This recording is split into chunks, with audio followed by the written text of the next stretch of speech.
ये जो है पार्टियों के गुलाम हैं जी। और जो ये आज की राष्ट्रपति है महामहिम, वो बेचारी कुछ एसर्ट तो कर रही, वो रामनाथ कोविंद से बेहतर राष्ट्रपति, इसमें कोई दो राय नहीं। जितने उल्टे सीधे काम कराए गए वो रामनाथ कोविंद के हाथों कराए गए। इतनी गुलामी, इतनी बड़ी गुलामी। मायावती को बुलाइए, तो अगर उन्होंने बुलाया है तो उसका चिट्ठी पब्लिक करें कि मायावती आना नहीं चाह रही है। बुलाया ही नहीं गया होगा। बसपा को नहीं बुलाया जा रहा, बसपा अछूत है उनके लिए। हिंदू मुस्लिम दंगा हुआ, लेकिन अछूत जाति ने कभी भी जो हिंदुओं का साथ नहीं दिया, क्योंकि वहां के अछूत जाति जो नमोशूद्रा है वो जानता था कि हिंदुओं के साथ जाने में हम जो है बिक जाएंगे, हम गुलाम बनेंगे। यानी मान्यवर कांसी राम का पूरा आंदोलन यह विपक्षी लोग खत्म करने की दिशा में चल रहे हैं। पर मोदी का आना अनुसूचित जाति, अनुसूचित जनजाति, पिछड़ा वर्ग के लिए एक तरह से पतन का कारण होगा अगर उन्होंने फिर दोबारा इनको वोट दिया। फिर उनकी जो डिग्री दिखाई जाती है कि जो एमए पॉलिटिकल साइंस में, तब तो बीए किए ही होंगे, बीए किए होंगे तो इंटरो पास, उनके जैसा व्यक्ति तो बिना हाई स्कूल इंटर किया ही एमए कर जाएगा। मोदी के सामने जो लिखा हुआ रखा जाता है, जिसको देख देख के पढ़ के भांजते हैं, हटा दिया जाए। 1 मिनट, अगर 5 मिनट मोदी बोल दे तो मैं बता रहा हूं डिग्री सरेंडर कर दूंगा। मोदी से बेहतर मीडिया किसका अफवाह फैलाता है जी? मोदी से बेहतर इस देश में झूठ बोलने की राजनीति कोई कर ही नहीं पाता। विपक्ष को चाहिए कि चाहे जैसे भी हो, बिना दलित के पार्टिसिपेशन के, भागीदारी की, देश की राजनीति के साथ धोखा है। यानी मान्यवर कांसी राम का पूरा आंदोलन यह विपक्षी लोग खत्म करने की दिशा में चल रहे हैं। पूरी तरह से खत्म कर दिया। खत्म करने की बात 15 दल उसमें शामिल हो, और 15 नहीं 25 दल शामिल हो जाए, लेकिन उसमें मायावती जी नहीं है। मैं आ रहा हूं, 15 नहीं 25 विपक्षी दल शामिल हो जाए, लेकिन बिना अनुसूचित जाति का, बिना अनुसूचित जाति आज अपनी भागीदारी ढूंढता है, हर जगह अपनी भागीदारी ढूंढ रहा। अगर राजनीतिक तौर पे उसकी भागीदारी सुनिश्चित नहीं की गई तो निश्चित तौर से वो उस किसी के साथ नहीं जाएगा। बसपा को नहीं बुलाया जा रहा, बसपा अछूत है उनके लिए। तो बीजेपी से ज़्यादा जो मान्यवर कांसीराम कहते थे ना, एक सांपनाथ एक नागनाथ, तो विपक्ष जो है एक सांपनाथ है, दूसरा नागनाथ है। मायावती जी को बुलाया नहीं गया और मायावती को बुलाइए, तो अगर उन्होंने बुलाया है तो उसका चिट्ठी पब्लिक करें कि मायावती आना नहीं चाह रही है। बुलाया ही नहीं गया होगा अभी तक, जहां तक मेरी जानकारी है। अगर उन्होंने बुलाया तो कम से कम वो पब्लिकली आवे, तो उनको लगता है कि नहीं, बिना मायावती की देश की राजनीति अब हम कर लेंगे। विपक्ष हो चाहे कोई भी हो। कौन कौन विपक्ष है? केजरीवाल घोर दलित विरोधी, वो जो क्या नाम है, नीतीश कुमार जो बिहार के मुख्यमंत्री हैं, तो सुबह में बीजेपी में रहेंगे, दोपहर में जो बीजेपी से बाहर हो जाएंगे, शाम को बीजेपी में आएंगे, दोपहर रात में जाके बीजेपी से बाहर हो जाएंगे। इन करते तो बहुजन राजनीति है। और बहुजन राजनीति तो उससे बढ़िया तो बीजेपी करती, कम से कम कह के तो कहती है कि हम तुम्हारे दुश्मन हैं भाई। नीतीश कुमार हो चाहे जो केजरीवाल हो, केजरीवाल से बढ़िया शेड्यूल कास्ट विरोधी, बैकवर्ड क्लास विरोधी कौन हो सकता है? ये तो बीजेपी के पाले हुए चमचे हैं सबके सब, और नीतीश कुमार का एजेंट। बाबा साहब के सिद्धांतों पर चलते हैं केजरीवाल। आप केजरीवाल का कोई सिद्धांत नहीं है। सिद्धांत है एन के इन प्रकार और सत्ता में रहना है, चीप पॉलिटिक्स करना। उनको आज तक बता दो कि मैं बता रहा हूं कि 9 साल का 8 साल उनका हो गया होगा, 7-8 साल, यस 8 साल या 7 साल के अपने शासन में अभी तक दिल्ली में अनुसूचित जाति आयोग नहीं बन पाया। उनको मैं भी चिट्ठी लिख चुका हूं, उनसे मैं भी बात कर चुका हूं। और दूसरी चीज, शेड्यूल कास्ट की को कोई पसंद नहीं कि केजरीवाल तो एक्सटेंशन पार्ट हैं बीजेपी के भाई। आज जो है उनको जब लगा है कि सारे अधिकार बीजेपी क्यों उसके ऊपर कंट्रोल कर रही है, कि एक समय जो चरणजीत सिंह चन्नी थे बिहार, अरे क्या नाम, पंजाब के मुख्यमंत्री, बीजेपी, अकाली दल, कांग्रेस के कुछ लोग जिसमें कैप्टन अमरिंदर, नवजोत सिंह सिद्धू, इस सभी ने मिलकर चरणजीत सिंह चन्नी को हराया। पहली बार में कहीं पर भी कोई सरकार, कोई औकात ही नहीं कोई सरकार बना ले। लेकिन ये ऐतिहासिक काम इन लोगों ने किया है कि वहां पर चरणजीत सिंह चन्नी अगर निकल गया तो दलित पॉलिटिक्स मजबूत हो जाएगी, इसलिए इसको निपटा दो। गुजरात में क्या हुआ, फिर वहां कांग्रेस के पीछे पड़ गए और कांग्रेस को खत्म करने का गुजरात में नहीं तो गुजरात में भी कांग्रेस सरकार बना ली होती। वहां पर अरविंद केजरीवाल पहुंच गए, वहां पर भी 15-16% उन्होंने वोट काटा, बीजेपी की सरकार बन गई। लेकिन जब उन्होंने देखा कि अब बीजेपी जो समझ गई कि अब केजरीवाल को बढ़ाना ठीक नहीं, तो केजरीवाल पर रिस्ट्रिक्शन लगाओ। अब केजरीवाल पर रोक लगाने का मतलब कि कर्नाटका में केजरीवाल को समझ गया कि अगर कर्नाटक में हमने हरा दिया तो हमारी थूथू मैं हो जाए, इतनी थूथू होगी पूरे देश में, केजरीवाल को मुंह दिखाना मुश्किल हो जाएगा। सोशल मीडिया पे चल रहा है कि मोदी नहीं तो कौन, विपक्ष में तो कोई चेहरा ही नहीं है। अरे भाई, विपक्ष में तो सारे चेहरे हैं। ये किसने कह दिया? चेहरा कोई मोदी से चेहरा है क्या? मोदी कोई मतलब ताउम्र रहेंगे क्या? मोदी तो देश के लिए कुछ है ही नहीं। वो बता दे, कोई 5 चीजें बता दे जो मोदी जी ने इस देश के लिए किया। चेहरा का मतलब नहीं होता, चेहरा का मतलब ये नहीं होता अनाप शनाप उलूल जुलूल क्या बोलते हैं कि विदेश नीति पे बोल दो, उलूल जुलूल जो है किसी समाज के बारे में बोल दो।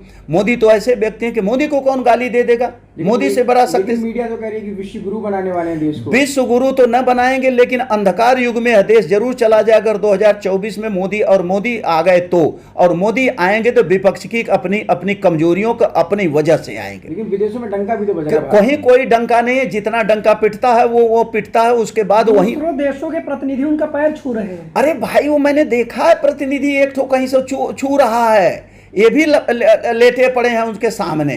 प्रतिनिधियों के पैर वैर नहीं छू रहे, प्रायोजित होता है।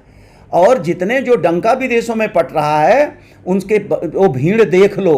भीड़ में कहीं पर भी इंडियन को छोड़कर जो प्रायोजित सबको किराया भाड़ा और बसें लगा के लाया जाता है, जो यहाँ से भाग करके गए वहाँ जा करके पड़े हुए विदेशों में, वही डंका बजा रहे हैं। कितने डंका इनके आते हैं भाई। 2024 चुनाव से पहले राम मंदिर का उद्घाटन करेंगे, देश को नई संसद दे दी, ऐतिहासिक संसद दे दी। भाई वो तो उनका प्रोजेक्ट है। देश को नई संसद की जरूरत नहीं थी। देश को जो है सबके जातीय अनुपात में प्रतिनिधित्व की जरूरत है, संसाधनों में बंटवारे की। जो हमको संसद, उस संसद में क्या खराबी थी? आपने उसमें जो एक तरह से हिंदू धर्म की अंगोल संगोल जितने भी आपने स्थापित किया हैं कौन? चोल वंश कब थे? 7वीं से 9वीं शताब्दी के आसपास का इतिहास है इन सबों का। और चोल साम्राज्य कौन थे? हिंदुओं के साम्राज्य थे। तो हिंदुओं के साम्राज्य को आप ला करके स्थापित करने की वो संगोल जो आप प्रचारित कर रहे हैं भाई, तो उसमें जो है आखिर सम्राट अशोक की लाट का क्यों नहीं इन्होंने स्थापित किया? ये प्रश्न सेंगोल देख रहे हैं आपने, और वहां पर मानचित्र नहीं दे रहे, अखंड भारत का अरे मुझको अखंड भारत में किसको ला रहे हैं?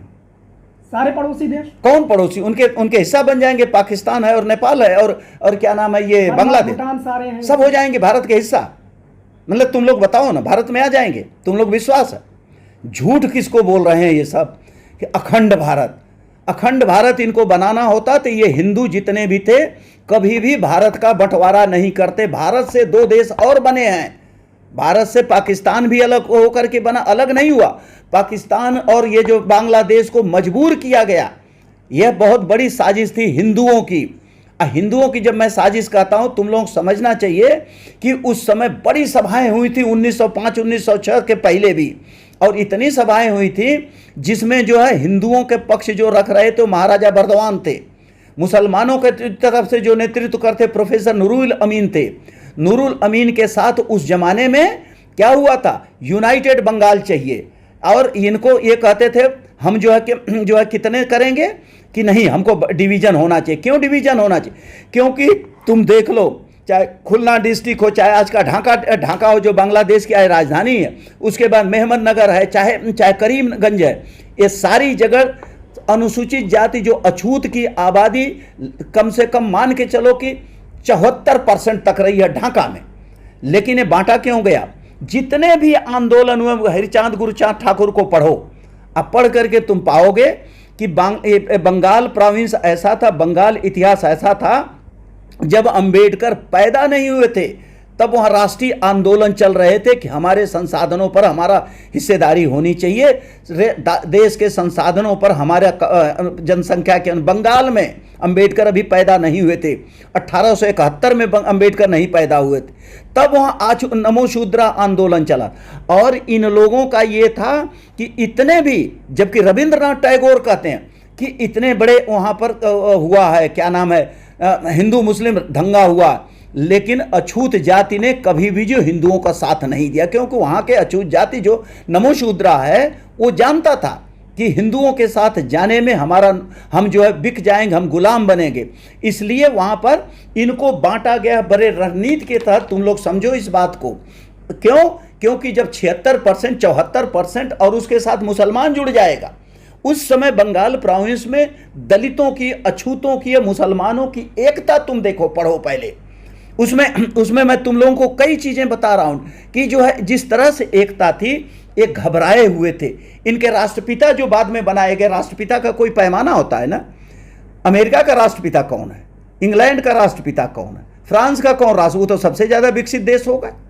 हमारे यहाँ राष्ट्रपिता, और जिस तरह से जैसे चाहा वैसे उन्होंने गुलाम बना लिया पूना पैक्ट के हिसाब से करने के बाद। तो इसलिए जो बंटवारा एक राष्ट्र 3 राष्ट्र बन गए हमारे, ये हिंदुओं की एक साजिश थी, और साजिश के तहत बांग्लादेश और पाकिस्तान को अलग किया गया। हिंदुओं ने किया, मुसलमानों ने नहीं किया।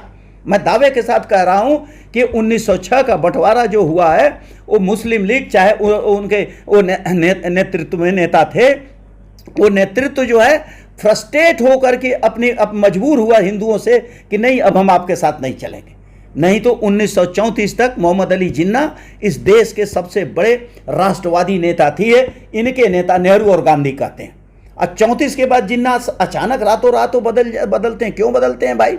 क्योंकि उनके साथ इस तरह से भेदभाव और उनके साथ और जिन्ना कभी इनसे कमजोर नेता नहीं थे, इनसे कमजोर कोई वकील नहीं थे। जिन्ना तो टॉप क्लास के वकील थे भाई। 2024 पे आते हैं, मीडिया दिखा चुकी है कि प्रधानमंत्री मोदी फिर से बहुमत के साथ जीत रहे हैं। अगर देखो, यह मैं कह रहा हूं, मीडिया को छोड़ दो, मेरा दावा कि मोदी नहीं आ रहे हैं, बिल्कुल मोदी हार रहे हैं, बुरी ढंग से हार रहे हैं, मेरा भी दावा है।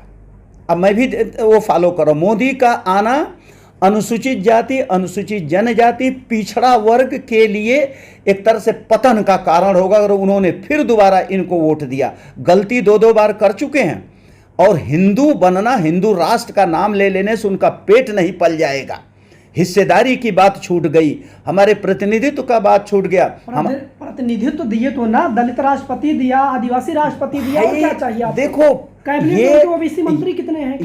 ये जो कहते हैं ना प्रतीकों के नाम पर वोट भुनाने की राजनीति, तो काहे कर्नाटक में कुल आदिवासी क्षेत्रों में हार गए? प्रतीक हैं ये लोग। तुम कहते हो कि रामनाथ कोविंद दलितों का प्रतिनिधित्व करते हैं, ये जो है पार्टियों के गुलाम हैं जी। और जो ये आज की राष्ट्रपति हैं महामहिम, वो बेचारी कुछ एसर्ट तो कर रही, वो रामनाथ कोविंद से बेहतर राष्ट्रपति, इसमें कोई दो राय नहीं। जितने उल्टे सीधे काम कराए गए वो रामनाथ कोविंद के हाथों कराए गए। इतनी गुलामी, इतनी बड़ी गुलामी कि राष्ट्रपति हम बना रहे। हम तो राष्ट्रपति शेड्यूल कास्ट का भी देख लिए, शेड्यूल ट्राइब का भी देख लिए। राष्ट्रपति बनाना था तो काहे ने के आर नारायणन पे कोई कांग्रेस की सरकार थी, कभी किसी ने वो कह दिया। और आज राष्ट्रपति से मिलने के लिए प्रधानमंत्री तय करेंगे कौन मिलेगा कौन नहीं मिलेगा। राष्ट्रपति तो अफवाह फैलाई जा रही, कहा जा रहा है तो अफवाह नहीं, कैसे, क्यों? मतलब हिंदू राष्ट्र बन रहा हो, सच वो अफवाह नहीं है। और अगर राष्ट्रपति से मिलने के लिए तुम कह रहे अफवाह, मतलब जहां तो चित्त भी तुम्हारी, पट भी तुम्हारी, जहां तुम्हारा फायदा वहां बल्ले बल्ले, जहां फायदा नहीं वहां कहो दो अपवाद, वो अफवाह फैलाई जी। मोदी से बेहतर मीडिया किसका अफवाह फैलाता है जी? मोदी से बेहतर इस देश में झूठ बोलने की राजनीति कोई कर ही नहीं पाता। और मैं बता रहा हूं कि मोदी के सामने जो लिखा हुआ रखा जाता है, जिसको देख देख के पढ़ के भांजते हैं, हटा दिया जाए 1 मिनट, अगर 5 मिनट मोदी बोल दे तो मैं बता रहा हूं डिग्री सरेंडर कर दूंगा। जितना वो पढ़ते हैं ना सामने दूरदर्शन और उसके, वो पढ़ पढ़ के जो चौड़ा सीना कर करके होते हैं, जो गरी आते हैं। दूसरी चीज कि अगर इनके पास प्रधानमंत्री कार्यालय में कुछ स्टाफ हैं जो केवल ये गिनते हैं प्रधानमंत्री को गाली कई बार दी गई। अरे प्रधानमंत्री को इतना नीचे उतरेंगे? आप कहते हैं मैं नीच जाति का हूं इसलिए मेरे साथ भेदभाव। आप नीच जाति नहीं, आप बनिया जाति हैं, झूठ बोलते हैं। 2003 ओबीसी भी में नहीं आते हैं, ओबीसी में भी नहीं आते, बनिया सामान्य साथ के हिंदू जात। 2003 में बड़े पैमानों पर मंडल कमीशन की रिपोर्ट तुम देख लो, उससे पहले काका कालेलकर कमीशन की रिपोर्ट देख लो। इनकी मोदी गांछी जाति कभी भी नहीं रही है बैकवर्ड में। 2003 में कौन प्रधानमंत्री था? अटल बिहारी वाजपेयी। अटल बिहारी वाजपेयी की सरकार में बड़े पैमाने पर बेईमानी की गई, पिछड़ा वर्ग उसको समझ नहीं पाया। और जितने बड़े पैमाने पर ये छेड़छाड़ की गई है कि बड़ी संख्या में लोगों ने जो है उनको जो है क्या बोलते हैं, सामान्य वर्ग को अनुसूचित जाति पिछड़े वर्ग में जो है वो किया है और सम्मिलित किया है। और उसी में जो है मोदी गाछी भी आई है, जाति जो है पिछड़ा वर्ग हुई। वो फ्रॉड बैकवर्ड क्लास है मोदी जी, कभी बैकवर्ड क्लास है। चाय बेचने वाला प्रधानमंत्री बन गया तो आप लोग बर्दाश्त नहीं करते? अरे भाई वो चाय कब बेचे, कब वो सोते थे, कब उठते थे, कब चाय बेचते थे? सूरत में पढ़ते थे, गुजरात में पढ़ते थे, दिल्ली में चाय बेचते थे, करते क्या थे? चाय भी झूठ है, चाहे भी झूठ है। किसी इंटरव्यू में उन्होंने कहा मैं कम पढ़ा लिखा हूं, अपने इंटरव्यू में मोदी जी कह रहे हैं। और उसके बाद फिर उनकी जो डिग्री दिखाई जाती है कि जो एमए पॉलिटिकल साइंस में, तब तो बीए किए ही होंगे। बीए किए होंगे तो इंटरो पास, उनके जैसा व्यक्ति तो बिना हाई स्कूल इंटर किए ही एमए कर जाएगा। वही एक ऐसे व्यक्ति हैं जिनको डिग्री दिखानी। हम कहते कम पढ़ा लिखना अपराध नहीं है। देवराज अरस जैसे कांग्रेस के नेता थे जो इंदिरा गांधी को चुनौती देते थे, लेकिन देवराज अरस तो कम पढ़े थे, लेकिन देवराज अरस की कृषि नीति और पर लेकर के इंदिरा गांधी उनके सामने नतमस्तक होती थी। एक टॉप क्लास के नेता थे। लेकिन इनको अपने पढ़ाई पर क्यों इतना संदेह है भाई? क्यों ये कहते हैं मैं एमए हूं, पीएचडी हूं, फलाने हूं, ढिमका हूं? हमने तो कभी पूछा नहीं, आप ही अपने आप को कह रहे हैं।